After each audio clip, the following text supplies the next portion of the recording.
Hindi pa man tuluyang na ipapatupad ang 85 pesos sa dagdag sahod sa NCR. Pansamantala na itong natigil matapos maglabas ng temporary restraining order ang Pasig Regional Trial Court. Pero tiniyak ng Department of Labor and Employment na hindi ito uurong sa laban.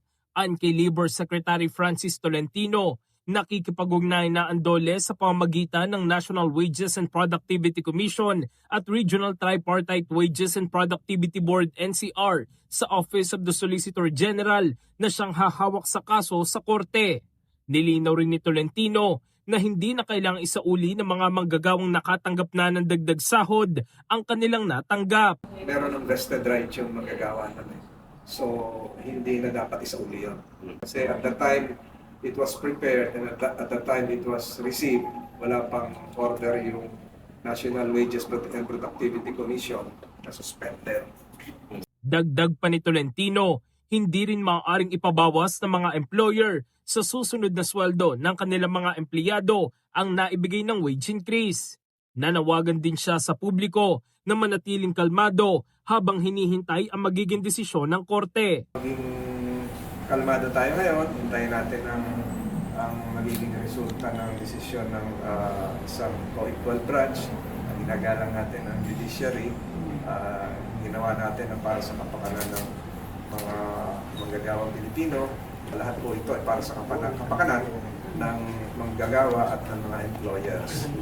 Samantala, sinabi ni DOLE NCR Regional Director at RTWPB NCR Chairperson Attorney Sara Buena Mirasol na nakikipag-ugnay na sila sa Office of the Solicitor General upang patunayan sa korte na legal at dumaan sa tamang proseso ang wage order. Ayon kay Mirasol, dumaan ito sa konsultasyon at pagtalakay ng mga kinatawan ng labor, employer at gobyerno alinsunod sa itinakdang proseso sa ilalim ng Wage Rationalization Act. Ay dumaan sa proseso. It was a discussion among the members of the board, and all were given the opportunity. Tinalakay po namin ang iba't ibang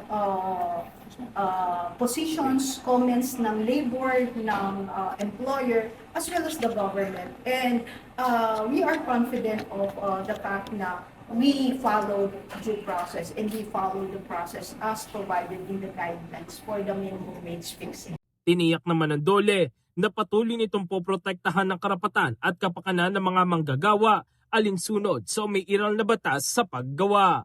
In the heart of changing lives, ako si Brigada Jigo Custodio ng 105.1 Brigada News of Manila, The Music News Authority.